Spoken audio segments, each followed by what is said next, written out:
আজ আমি আপনাদের একেবারেই নরম তুলতুলে দারুণ স্বাদের বেবি নান বানানো দেখাবো, তাও আবার কোনো রকম ঝামেলা ছাড়াই। আপনারাও বাড়িতে এইভাবে বেবি নানের রেসিপি বানিয়ে দেখতে পারেন।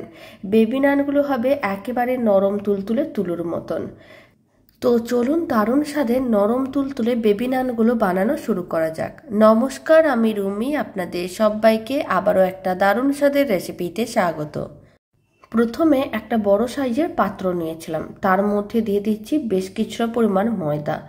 এখানে আমি 500 গ্রামের মতন ময়দা নিয়েছি, তবে আপনারা ময়দার পরিমাণটা কম বা বেশি করতে পারেন। মেজারিং কাপের 4 কাপের মতন ময়দা, প্রায় 500 গ্রাম ময়দা আছে। তার মধ্যে হাফ চামচের মতন দিয়ে দিলাম লবণ, আর আমি দিয়ে দিচ্ছি 2 চামচের মতন ইস্ট। এখানে আমি 4 চামচের 2 চামচ ইস্ট দিলাম, আর আমি দিয়ে দিচ্ছি 1 চামচ চিনি।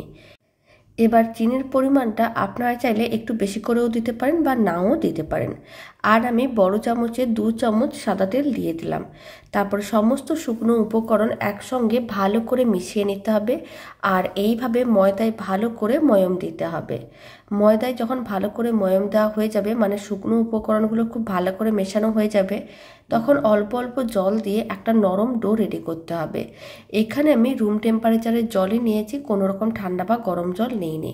তবে আপনারা চাইলে উষ্ণ গরম জল দিয়েও ডোটা রেডি করতে পারেন। আপনারা দেখুন ডোটা ঠিক এরকমই চিটচিটে করেই বানাতে হবে। এখন অল্প একটু সাদা তেল দিয়ে দেবো, এতে চিটচিটে ভাবটা অনেকটাই কমে যাবে। তেলটা দিয়ে খুব ভালো করে ডোটাকে আর একবার মেখে নিতে হবে, এতে দইয়ের যে চিটচিটে ভাবটা আছে সেটা চলে যাবে আর ডোটা হাতে আটকে যাবে না। এইভাবে খুব ভালো করে তেলটা দিয়ে ডোটা মেখে নিতে হবে। ডোটাকে বেশ কিছুক্ষণ ভালো করে মেখে নিয়েছিলাম। এবার কিন্তু আর কোনো রকম চিটচিটে ভাব নেই, চিটচিটে ভাবটা একেবারেই চলে গেছে। এখন একটা প্লেট দিয়ে ঢাকনা দিয়ে দেবো, আর এইভাবে 30 মিনিটের মতন রেখে দেবো। তবে আপনাদের কাছে যদি সময়টা বেশি থাকে তাহলে আপনারা 1 ঘন্টা রেখে দিতে পারেন। 30 মিনিট পরে দেখাচ্ছি, ডোটা হালকা একটু ফুলে উঠেছে। যেহেতু সময়টা অনেক কম দিয়েছি তাই ডোটা হালকা ফুলেছে। এবার ডোটাকে আর একবার ভালো করে মেখে নিতে হবে। এবার ডোটাকে ভালো করে মেখে নেওয়ার পরে ডোটার থেকে লেচি কাটতে হবে। লেচিগুলোকে খুব বেশি বড় বা ছোট করে বানানোর দরকার নেই, এরকমই মিডিয়াম সাইজের লেচি রেডি করছি। এবার বেবি নানগুলোকে আপনারা যদি আরও ছোট করে বানাতে চান তাহলে আরও লেচিগুলোকে ছোট করেও কাটতে হবে, আর যদি একটু বড় করে বানাতে চান তাহলে লেচিগুলো একটু বড় করে কেটে নিতে হবে। লেচিগুলোকে কেটে নেওয়ার পরে এখন একটা করে লেচি নিয়ে নিতে হবে, আর লেচিটাকে নিয়ে হাতে গোল বলের মতন করে বানিয়ে তারপর একটু প্রেস করে চ্যাপটা করে নিতে হবে, আর একটা প্লেটের মধ্যে রেখে দিতে হবে। হাতে এই সময় অল্প একটু তেল ব্রাশ করে নিয়েছিলাম, এতে কি হবে, লেচিটা আর হাতে আটকে যাবে না। ঠিক এইভাবে একটু প্রেস করে চ্যাপটা করে নিলাম, তারপর একটা প্লেটে করে রেখে দিয়েছি।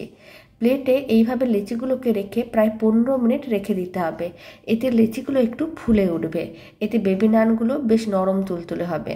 সমস্ত লেচিগুলোকে একইভাবে রেডি করে নিয়েছিলাম, আর একটা প্লেটে বেশ কয়েকটি বেবি নান রেডি করে রেখেছি। এখন 15 মিনিট পরে লেচিগুলোকে নিতে হবে, আর ফ্রাইং প্যান বা কড়াই নিতে হবে, তার মধ্যে এইভাবে দিয়ে দিতে হবে। ফ্লেমটা মিডিয়াম টু লোতেই আছে। এখন আমি 3টে লেচি দিয়ে দিলাম। এবার ফ্রাইং প্যানের ঢাকনাটা বন্ধ করে দিতে হবে, এইভাবে 3-4 মিনিটের মতন রেখে দিতে হবে। আপনারা দেখুন বেবি নানগুলো বেশ ফুলে উঠেছে। এবার একটু উল্টে পাল্টে নিতে হবে, আর 3 মিনিট কিন্তু ঢাকনা বন্ধ করে এইভাবেই রেখে দিতে হবে। বারবার কিন্তু ঢাকনা খোলা যাবে না, তাহলে কিন্তু বেবি নানগুলো ভালো করে রেডি হবে না। এখন উল্টে পাল্টে নেওয়ার পরে আবারও ফ্রাইং প্যানের ঢাকনাটা বন্ধ করে 3 মিনিট এইভাবে রেখে দেবো। একইভাবে 3 মিনিট এইভাবে রেখে দিয়েছিলাম। এখন আমি ফ্রাইং প্যানের ঢাকনাটা খুলে নিলাম। দারুণ স্বাদের নরম তুলতুলে বেবি নান একেবারেই রেডি। এবার আমি এক সাইডে রেখে দিচ্ছি, আর বাকি বেবি নানগুলো একইভাবে রেডি করে নিতে হবে। এখন সমস্ত বেবি নানগুলোকে রেডি করে নিচ্ছি, তারপরে আমি আপনাদের দেখাচ্ছি। এবার একটা প্লেটের মধ্যে বেশ কয়েকটা বেবি নান আমি সার্ভ করে নিয়েছি, আর বেবি নানগুলো কেটে বা ছিঁড়ে দেখিয়ে দিচ্ছি কতটা নরম তুলতুলে আর স্পঞ্জি হয়েছে। খেতে ভীষণ ভালো হয়, বাড়িতেও বানিয়ে দেখতে পারেন। আর এই দারুণ স্বাদের নরম তুলতুলে বেবি নানের রেসিপিটা ভালো লেগে থাকলে আপনারা যদি ফেসবুক থেকে রেসিপিটা দেখছেন, পেজটিকে ফলো করে নেওয়ার অনুরোধ রইল।